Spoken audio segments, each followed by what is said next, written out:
Hello student, my self doctor Abhishek Garg MBBS from GMC Firozabad, है ना। तो जो पिछला जो लेक्चर था उसमें हमने बात की थी किसकी, मेडिकल एथिक्स चैप्टर की। तो हमने बोला भी था कि मेडिकल एथिक्स में आपको कुछ ज़्यादा याद नहीं रखना। दो चार इंपॉर्टेंट पॉइंट है, professional secrecy, privileged communication, warning versus warning notice. और अपन बात करें तो इस प्रकार से एसएमसी एनएमसी के पॉइंट्स है, कुछ खास नहीं है। और जो चार पॉइंट्स हैं आपके, autonomy, justice, beneficence, non maleficence, medical ethics के, सब आपको याद रखने हैं ना। तो अभी हम इसके एमसीक्यूज देख रहे हैं मेडिकल एथिक्स चैप्टर के। पीछे हो जा, ठीक है ना। तो मेडिकल एथिक्स में सबसे पहला एमसीक्यू क्या आता है, the ethical principle encapsulated by the Latin phrase primum non nocere is. तो देखो ये जो वर्ड है प्रीमियम नॉन नोसेरे, ये हमने लेक्चर में नहीं बताया था। देखो प्रीमियम नॉन नोसेरे का मतलब होता है फर्स्ट डू नॉट हार्म। सबसे पहले आप ये कंफर्म करो कि किसी को कोई नुकसान तो नहीं हो रहा ना। तो हम मेडिकल एथिक्स में इसकी बात कर रहे हैं, तो हम सीधी सी बात करेंगे कि डॉक्टर ये इंश्योर करेगा कि पेशेंट को कोई नुकसान नहीं होना चाहिए, यानी कि अपन बात करेंगे नॉन मेलिफिशंस की, है ना। तो प्रीमियम नॉन नोसेरे का मेडिकल एथिक्स में मतलब क्या है, नॉन मेलिफिशंस। डॉक्टर ऐसा कोई भी काम ना करे जिससे पेशेंट को नुकसान हो, ध्यान ही रखना है इस प्रकार से, है ना। तो नॉन मेलिफिशंस इसका आंसर हो जाएगा, ध्यान रखना इस प्रकार से। ऑटोनॉमी, जस्टिस, बेनिफिशंस, नॉन मेलिफिशंस, ये चारों ही क्या है, अपन बात करें तो मेडिकल एथिक्स के चार इंपॉर्टेंट पिलर्स हैं, चार इंपॉर्टेंट घटक हैं, ध्यान नहीं रखना है इस प्रकार से, है ना। तो नॉन मेलिफिशंस हो जाएगा इसका आंसर। अब अपन बात कर रहे हैं किसकी, विच इज कंसिडर्ड या what is considered most important function of state medical council. तो मोस्ट इंपॉर्टेंट फंक्शन क्या था स्टेट मेडिकल काउंसिल के, तीन फंक्शन हमने बोले थे, रजिस्ट्रेशन और आपका इरेजर, और एक आपका था डिसिप्लिनरी एक्शन यानी कि पेनल इरेजर। अपन बात करें तो ध्यान रखना इस प्रकार से। तो मोस्ट इंपॉर्टेंट फंक्शन क्या था इसमें, रजिस्ट्रेशन। रजिस्ट्रेशन में क्या था, जो भी नया आपका नाम आ रहा है उसको मेडिकल रजिस्ट्रेशन, मतलब जो मेडिकल रजिस्टर है उसमें ऐड किया जाए न्यू एनरोलमेंट को ना, तो इससे मेंटेन होगा मेडिकल रजिस्टर बोर्ड, मतलब मेडिकल रजिस्टर इससे मेंटेन होगा, एसएमसी का भी और एनएमसी का भी, ध्यान रखना है ना। तो registration is the most important function of state medical council, अपन बात करें, ध्यान रखना है ना। तो मेंटेनेंस ऑफ मेडिकल रजिस्टर रहेगा, इससे ध्यान ही रखना है, तो आंसर हो जाएगा बी। तो मेंटेनेंस ऑफ मेडिकल रजिस्टर या फिर रजिस्ट्रेशन, ध्यान रखना है इस प्रकार से। परमानेंट या penal erasure of an registered medical practitioner name from the medical register is colloquially termed as.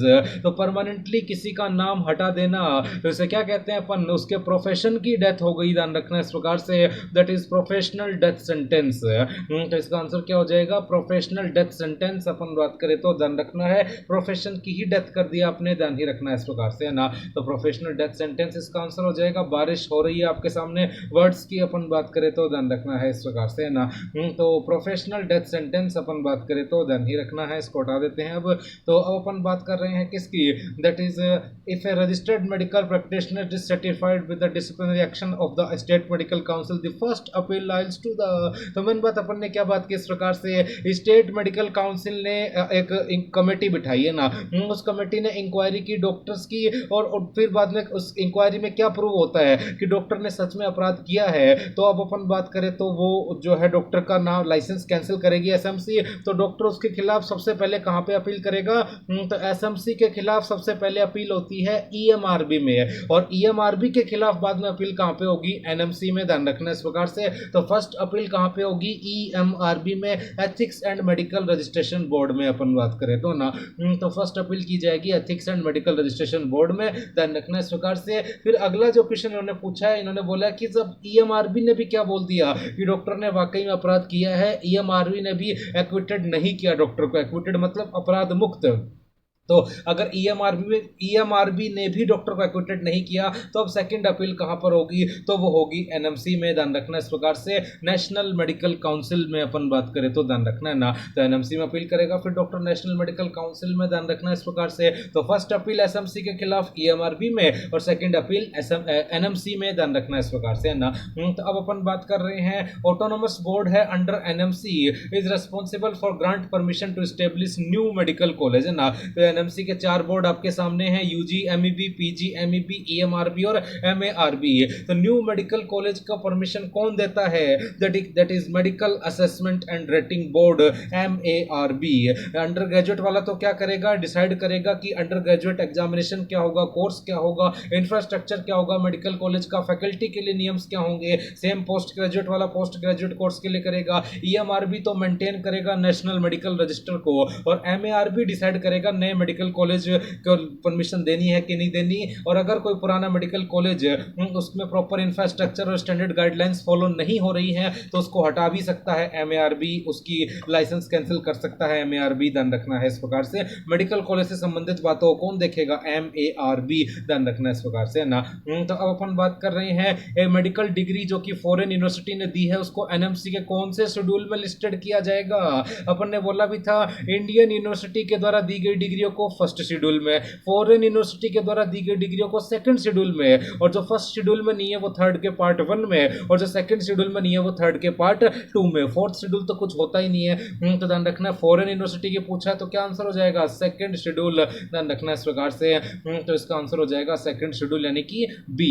अपन बात करें तो फिर अपन बात कर रहे हैं डिसग्रेसफुल या dishonourable conduct committed by a doctor in a professional capacity is known as.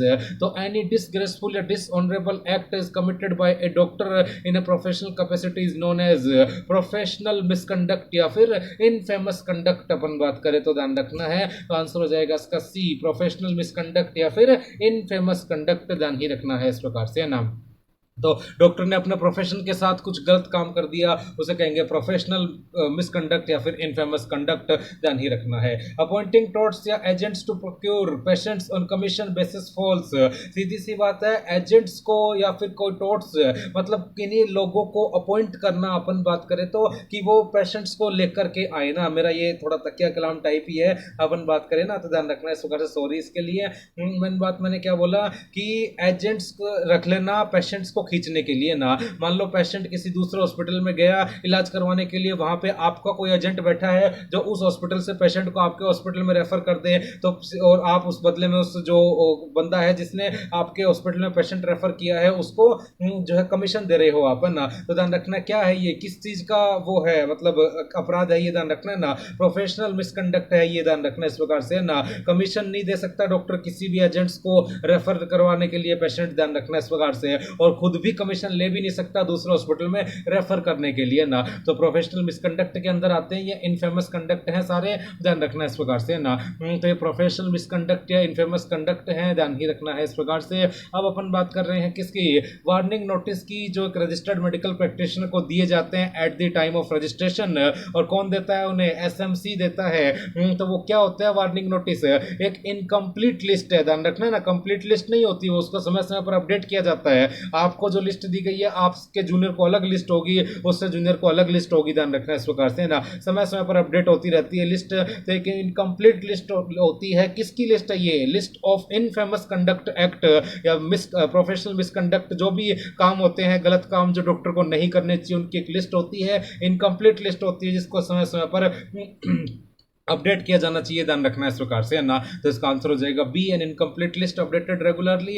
Accepting financial kickbacks और splits fee for referring patient to diagnostic lab is known as, यही वही पॉइंट है, आप पेशेंट को रेफर कर रहे हो दूसरी जगह जिससे आपको कमीशन मिल जाए, या दूसरी जगह से पेशेंट उठा रहे हो और किसी को कमीशन दे रहे हो, दोनों ही प्रोफेशनल मिसकंडक्ट्स होते हैं वो। और ये जो कंडीशन बोली है जिसमें फी स्प्लिट कर दी जाएगी, पेशेंट को रेफर कर दिया जाएगा, तो ध्यान रखना इसे कहते हैं डाइकोटोमी या फी स्प्लिटिंग। तो डाइकोटोमी या फी स्प्लिटिंग का क्या मतलब होता है, किसी पेशेंट को रेफर कर देना दूसरी जगह और वहां से आप क्या ले रहे हो, कमीशन ले रहे हो, ध्यान रखना इस प्रकार से है ना। तो taking commission for patient referrals is termed as dichotomy. अपन बात करें तो आपने दूसरी जगह पेशेंट भेज दिया और वहां से आप कमीशन ले रहे हो, तो इसे कहेंगे डाइकोटोमी या फी स्प्लिटिंग, जो कि अपने आप में एक प्रोफेशनल मिसकंडक्ट है, ध्यान ही रखना इस प्रकार से। अपन बात कर रहे हैं असिस्टिंग और enabling an unqualified person to practise medicine is, ध्यान रखना है ना। आपने ऐसे लोगों को रख रखा है, नहीं ये वो नहीं है। देखो इसका क्या मतलब है, इसका ये मतलब है कि कोई अनक्वालिफाइड पर्सन है ना, कोई झोला छाप डॉक्टर है, ध्यान रखना है, लेकिन वो आपके नाम से इलाज कर रहा है ना। एक क्लिनिक खोल रखा है, उस क्लिनिक के बाहर आपकी डिग्रियां लिखी हुई है और उन डिग्रियों के बेस पर वो डॉक्टर इलाज कर रहा है, आप नहीं कर रहे इलाज है ना। तो ध्यान रखना आपने एक तरीके से रख रखा है उस अनक्वालिफाइड पर्सन को इलाज करने के लिए, तो इसको क्या कहते हैं अपन, ये शायद मैंने बताया नहीं था, ध्यान रखना है। तो इसे अपन कवरिंग कहते हैं ना। तो कवरिंग का सीधा सा मतलब है कोई दूसरा बंदा आपको कवर कर रहा है ना, आपकी जगह वो काम कर रहा है, सीधी सी बात है। तो कवरिंग का मतलब कोई दूसरा बंदा जब आपकी जगह काम करे, तो आपने किसी ऐसे बंदे को अपनी जगह रख लिया जो आपका काम कर रहा है, लेकिन वो अनक्वालिफाइड पर्सन है, तो ये भी अपने आप में एक प्रोफेशनल मिसकंडक्ट है, इनफेमस कंडक्ट है। ध्यान रखना, इसका आंसर हो जाएगा कवरिंग। अपन बात करें ना, ध्यान ही रखना है। अब अपन बात कर रहे हैं किसकी, एक वार्निंग नोटिस जो कि नए रजिस्टर्ड मेडिकल प्रैक्टिशनर को दिया जाएगा। कब दिया जाता है? At the time of registration to all registered medical practitioners अपन बात करें तो ध्यान रखना है ना। तो इसका आंसर हो जाएगा बी, है ना। तो वार्निंग नोटिस जो होते हैं वो सारे रजिस्टर्ड मेडिकल प्रैक्टिशनर्स को दिए जाते हैं eight the time of registration, जिसमें इनफेमस कंडक्ट की लिस्ट होती है। और जबकि वार्निंग में क्या होता है, वार्निंग एक उसी पर्टिकुलर डॉक्टर को दी जाएगी जिसके खिलाफ कंप्लेंट फाइल हुई है, और उस वार्निंग में केवल वही इनफेमस कंडक्ट लिखा होगा जो उस डॉक्टर ने किया है। सारे इनफेमस कंडक्ट नहीं लिखे होते वार्निंग में ना। तो वार्निंग और वार्निंग नोटिस में जो डिफरेंस है वो आपको ध्यान ही रखना है। इस प्रकार से बहुत देर में आएगा, ध्यान रखना इस प्रकार से, है ना। तो ये बात आपको ध्यान रखनी है। इस प्रकार से सारे रजिस्टर्ड मेडिकल प्रैक्टिशनर्स को दिया जाएगा वो। अपन बात कर रहे हैं सेक्शन 33 बीएनएसएस।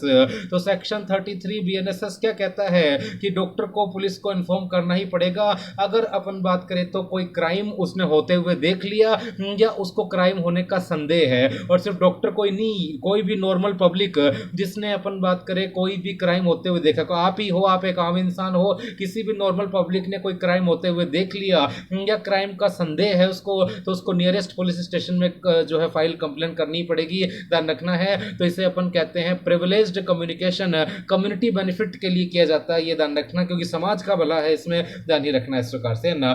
तो सेक्शन 33 बीएनएसएस यही कहता है कि कम्युनिटी के बेनिफिट के लिए प्रिविलेज्ड करनी पड़ेगी कम्युनिकेशन, ध्यान रखना है। प्रोफेशनल सीक्रेसी का उल्लंघन इसमें करना जरूरी है, ध्यान रखना है ना। पेशेंट की कुछ बातों को बताना पड़ेगा क्योंकि इससे समाज का भला है। मान लो पेशेंट ने कुछ गलत काम कर दिया, क्राइम कर दिया, क्राइम होने का संदेह है, पेशेंट को कोई ऐसी बीमारी है जो दूसरे लोगों में फैल सकती है, तो इन सब चीज़ों में पेशेंट की बातों को उजागर करना जरूरी है कम्युनिटी के बेनिफिट के लिए। सेक्शन 33 बीएनएसएस, इससे रिलेटेड दो सेक्शन और होते हैं, वो अपन पढ़ेंगे। सेक्शन 211 बीएनएस और सेक्शन 212 बीएनएस।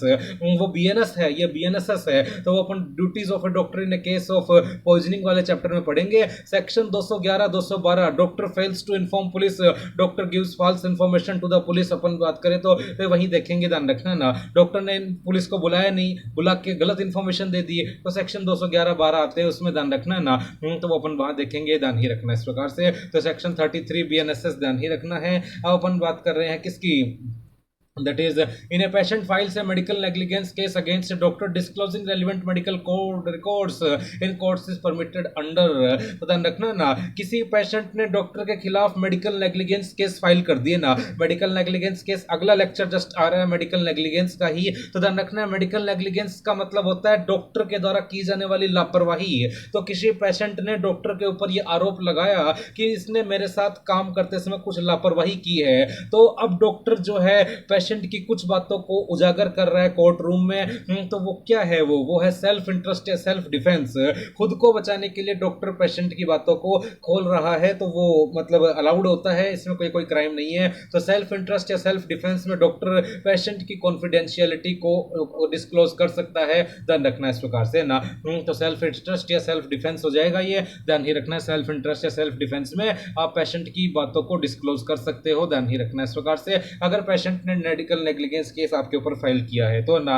अब आता है विच international declaration provides ethical guideline for human experimental in medical research. ये हमने आपको बताया नहीं था, हमने बोला था पढ़ लेना डिक्लेरेशन ऑफ टोक्यो के अलावा बाकी भी, मैंने तो हमने बोला था टोक्यो ही है इसमें ना। तो ध्यान रखना है कौन सा इंटरनेशनल डिक्लेरेशन होता है जो प्रोवाइड करता है ethical guideline for human experimentation in medical research.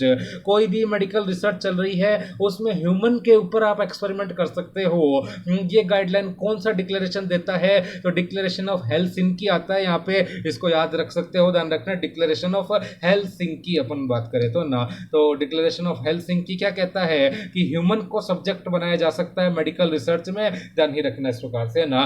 तो जनरली कोई भी नई दवा आती है मार्केट में, कोई नया एक्सपेरिमेंट करना होता है, वो डायरेक्टली ह्यूमन पर नहीं करते, वो चूहों पर करते हैं या और किसी चीज पर की जाती है, लेकिन हेलसिंकी ये कहता है उसको आप ह्यूमन पे कर सकते हो। फार्मा में भी पड़ी होंगी चीजें, ध्यान रखना इस प्रकार से। तो डिक्लेरेशन ऑफ हेलसिंकी आपको ध्यान रखना इस प्रकार से ना। अब अपन बात करते हैं protocol regarding management of hunger strike and force feeding is covered under. आपने एक वो देखा होगा जंतर मंतर पे जो प्रोटेस्ट हुए थे, उसमें सोनम वांगचुक जी को वहां से उठा करके फोर्सफुल फीडिंग करवाई गई थी, ध्यान रखना ना। तो देखो अगर कोई भूख हड़ताल की वजह से मर गया ना तो सरकार के बहुत बड़ी दिक्कत हो जाएगी, गवर्नमेंट को जवाब देना पड़ेगा कि ये बंदा हंगर स्ट्राइक की वजह से क्यों मरा है ना। तो इसलिए ध्यान रखना है, गवर्नमेंट नहीं चाहती कोई भी हंगर स्ट्राइक से मरे, तो फोर्सफुल फीडिंग करवा दी जाती है अगर कोई हंगर स्ट्राइक पे ही बैठा है तो ना। तो हंगर स्ट्राइक पे अगर कोई बैठा है तो उसको फोर्सफुल फीडिंग करवानी पड़ेगी, नहीं तो गवर्नमेंट को बहुत भारी जवाब देना पड़ जाएगा। हंगर स्ट्राइक से मरने वाले मतलब बंदे के लिए बहुत भारी जवाब देना पड़ जाएगा गवर्नमेंट को।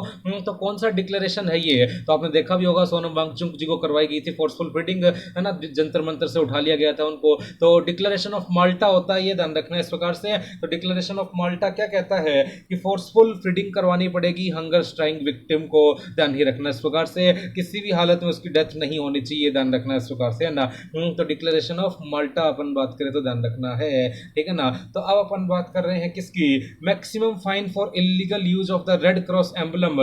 तो कितना फाइन होता है रेड क्रॉस एम्बलम के लिए, 500 रुपये होता है, ध्यान रखना इस प्रकार से ना। तो 500 रुपये होता है, आ कैसे नहीं रहा वो, तो ध्यान रखना, आएगा शायद नीचे से आएगा ना। तो 500 रुपए का फाइन होता है। रेड क्रॉस एम्बलम केवल आर्म्ड कन्फ्लिक्ट पर्सन लगा सकते हैं, ध्यान रखना इस प्रकार से, है ना। तो जो आर्मी मेडिकल सर्विसेज होते हैं वो लगा सकते हैं ना। तो देखो आ रहा है ना, 500 रुपये फाइन आप ले सकते हो, मतलब जिसने भी लगाया है अपने व्हीकल पर किसी और वस्तु पर 500 रुपये का फाइन हो सकता है, ध्यान रखना है। तो अब अपन बात करें डिक्लेरेशन ऑफ टोक्यो, तो इंपॉर्टेंट है, इलेक्ट्रिकल इंजीनियर चैप्टर में पढ़ाया था, तो ध्यान रखना टॉर्चर विक्टिम से रिलेटेड संबंधित होती है ये। तो टॉर्चर विक्टिम से संबंधित है डिक्लेरेशन ऑफ टोक्यो। तो ये अपने एमसीक्यूज थे, कुछ एमसीक्यूज हैं जो कि अगले लेक्चर के हैं मेडिकल नेग्लिजेंस के, ध्यान रखना इस प्रकार से। तो दोबारा देख लेना लेक्चर, अगर नहीं समझ में आए हो तो ये सारे एमसीक्यूज भाई खुद से सॉल्व किया करो, बाद में सॉल्यूशन देखा करो। Thanks for